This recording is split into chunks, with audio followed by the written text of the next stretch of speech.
All right, let's dive in. Today we're going way back and exploring the Astors. You know, the name practically screams American dream, but their story goes so much deeper than just rags to riches.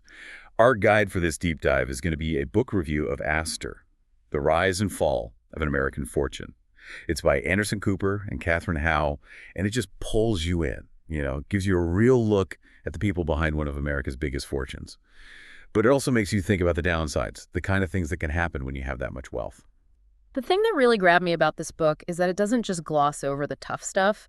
It lays out their accomplishments, but also takes a hard look at how they did it. Like, what impact did they have on society? And ultimately, how did it all fall apart? Yeah, and that's what I find so interesting. It's not just about celebrating their success. It digs into ambition, legacy, and how those things can be amazing, but also a huge weight to carry.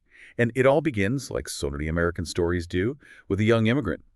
Late 18th century New York City, John Jacob Astor shows up. Now, his story, it's incredible, especially for that time period. I mean, this guy goes from a penniless German immigrant to a total titan in the fur trade. And then later, he's this real estate mogul who reshapes New York City. What gets me is how he could see what was coming. Like, he could spot these money-making opportunities before anyone else even knew they were there, and he just kept reinvesting his profits into new things. It's almost like he had a sixth sense for where the money was going to be, way ahead of the curve. But the review doesn't just say he was a brilliant businessman, does it? Yeah. There's got to be more to it, right? Like the ethics of it all. You hit the nail on the head. Astor's methods weren't always, how should I put it, the most ethical. The review talks about his involvement in the fur trade, and well, we know that wasn't great for Native American communities. Even in his real estate dealings, there were some questionable practices, even if they weren't technically illegal. For example, the review talks about how he acquired land on the outskirts of New York City back then. He'd lease it out for short periods, tenants would develop it, then buy it back at a much higher price once the value went up.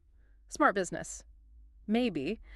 But was it ethical? The book makes you ask yourself that. See, that's why I love deep dives like this. They force you to confront the messy truth that success, especially on that scale, isn't always clear-cut good or bad. It's a lot more complicated than that. And that's what makes history so interesting, wouldn't you agree? It challenges us to look beyond the simple stories and really understand how complex the past was. Totally. But let's move on from John Jacob Astor himself for a sec and look at what his descendants did with all that wealth. Everyone knows the Astors became the definition of wealth and influence. I mean, they practically shaped New York society in the 19th and early 20th centuries. Almost like American royalty, right? You think about the Waldorf Astoria Hotel, this symbol of pure luxury built by the Astors. Their influence went way beyond money. They were patrons of the arts, philanthropists who shaped the city's cultural scene. The book definitely recognizes these achievements. It shows how, for a time, the family used their wealth to actually help New York grow and develop. It makes you wonder, though, did John Jacob Astor ever picture this? This shift from tough businessman to cultural icons? Or was he just focused on getting rich, leaving his kids to figure out what to do with it all? You know, that's a question the book doesn't really answer directly, but it makes you think about how the Astor family's values might have changed over the generations. Did they inherit John Jacob Astor's drive but use it in different ways? Or did they maybe lose that edge that built the empire to begin with? Because as we know, even the biggest empires can fall apart. And the book goes into how the Astor dynasty, despite all their early success, eventually went into decline. That's where things get really interesting to me. We always hear about those rags to riches stories, but what about the riches to, well, maybe not rags, but definitely a fall from grace? What caused that? Was it just bad decisions, or was there something more to it? Well, the review talks about several things that contributed. For one, there were some major family feuds. As the family grew and that fortune got split up between heirs, there were disagreements and rivalries. It ended up breaking apart their power, which used to be so unified. Yeah, it almost seems like it was bound to happen, right? Like having that much money passed down through generations, it just breeds power struggles and broken relationships. Makes you wonder if John Jacob Astor, with how focused he was on business, ever thought about how complicated family would get. That's the thing about leaving a legacy. It's not just the money, right? It's the values, the traditions, and yeah, even the conflicts that get passed down. The book kind of suggests that the later Astors, while they enjoyed the wealth, weren't as good at managing or growing it as their ancestors. Some of them made some iffy investments, maybe more focused on trends and speculation, instead of that sharp business sense that John Jacob Astor had. The review mentioned some of them just lived these super lavish lifestyles, spending extravagantly.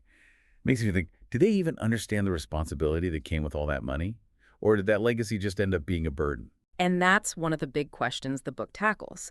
It goes into the mental and emotional toll that inherited wealth can take, especially for people who maybe struggled to find their own purpose, their own identity, living in the shadow of such a huge family history. Like imagine growing up in Astor. Your name opens doors, but it also comes with expectations, scrutiny, maybe even a feeling of being trapped by your family's past. It's got to be a double-edged sword, don't you think? Yeah. On the one hand, you've got resources and opportunities most people could only dream of. But on the other hand, there's this massive pressure to live up to a certain standard, to prove you're worthy of that name. Exactly. The book review actually highlights William Waldorf Astor, John Jacob Astor's great-grandson. Instead of going into business, he moved to England and became a viscount. The book portrays him as this guy who, even though he was super rich, seemed almost burdened by his American roots. He really wanted to fit into British society, invested a ton in their institutions, even distanced himself from his American family. It's kind of sad. It shows how inherited wealth can sometimes make people search for who they are, try to create a path that's separate from their family's legacy. It reminds you that money doesn't buy happiness or fulfillment. Actually, it can make those things even harder to find. Yeah. But let's change gears a bit and talk about the bigger picture of the Astor story. Their rise and fall happened during a time of crazy change in America. Industrialization, urbanization, all these new economic powerhouses emerging. How did the review connect the Astor story to those bigger historical forces? That's where the book's analysis gets really interesting. It doesn't just tell the Astor story on its own. It weaves it into the whole fabric of American history, showing how the family's ups and downs reflected and were shaped by the changes happening in the country. For example, the Astors made a killing from New York City's rapid growth. Their real estate holdings just exploded in value as the city became this global economic center.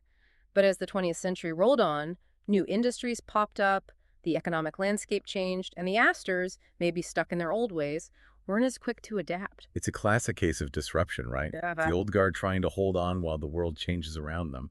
It makes you think about how even the most successful empires can crumble if they don't keep up with the times. absolutely.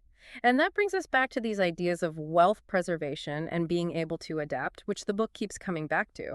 It suggests that the later Astors, maybe because they were used to privilege and comfort, didn't have that same hunger and drive that their ancestor did. They might have missed opportunities to diversify their investments or embrace new possibilities as the economy shifted. So it's not enough to just get rich. You have to protect that wealth, make it last for generations.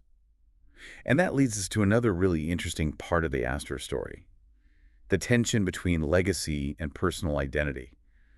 We talked about it a little with William Waldorf Astor, but the book explores that theme more broadly, right? Totally.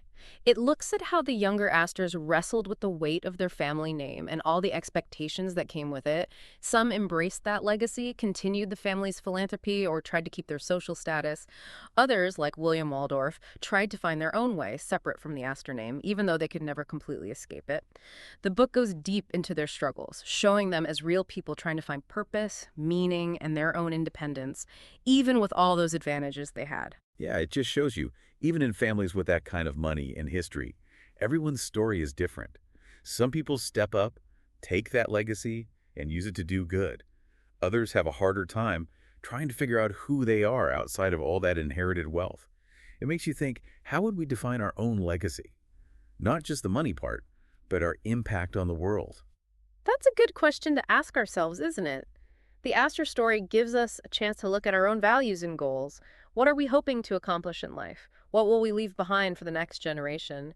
And it's not just about stuff, it's about the things you can't measure, our character, the things we contribute, and the impact of the choices we make. Which brings us to another important part of the book's analysis. How relevant the Astor story still is today, even with all these modern issues we're facing. Yeah, the review said the book didn't shy away from those issues, even though it's about events that happened so long ago.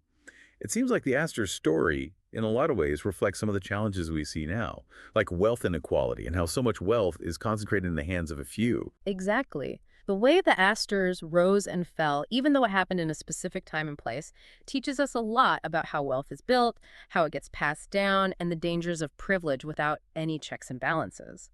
Their story makes us think about what happens to society when a few people have so much, the responsibility that comes with that, and whether we need systems that create more economic fairness.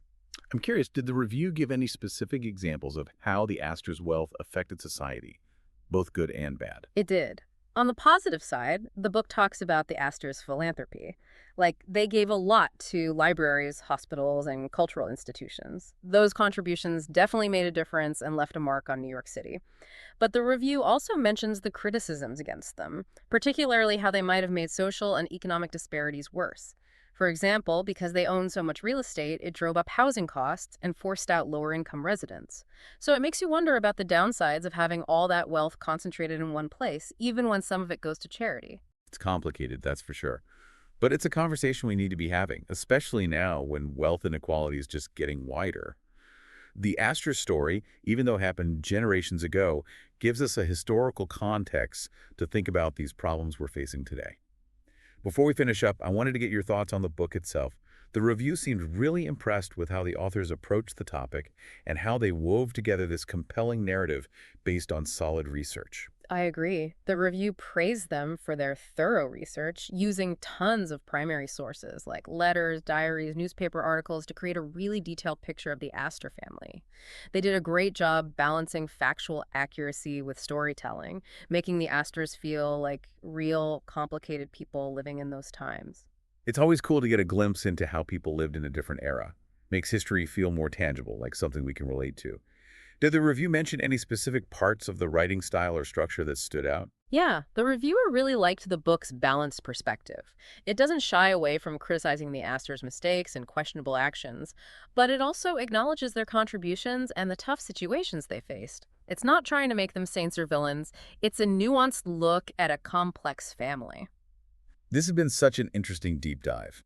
We've traveled through time, explored the ins and outs of wealth and legacy, and tackled questions that are still relevant today. Mm. If you're looking for a captivating read that combines historical insights with modern-day relevance, I highly recommend Astor. The Rise and Fall of an American Fortune. It's a book that will make you think long after you finish it, reflecting on your own values, what you want to accomplish, and the legacy you hope to leave behind. I completely agree. The Astor story, with both their successes and failures, reminds us that wealth, even though it seems so important, is temporary. What really matters is the impact we have on the world and the values we pass on to future generations. And on that note, we'll leave you with something to think about. As you go through your day, think about what kind of legacy, both individually and as a society, we're creating right now. What will future generations say about what we did, the choices we made, and how we affected the world? Until next time, keep exploring, keep questioning, and keep diving deep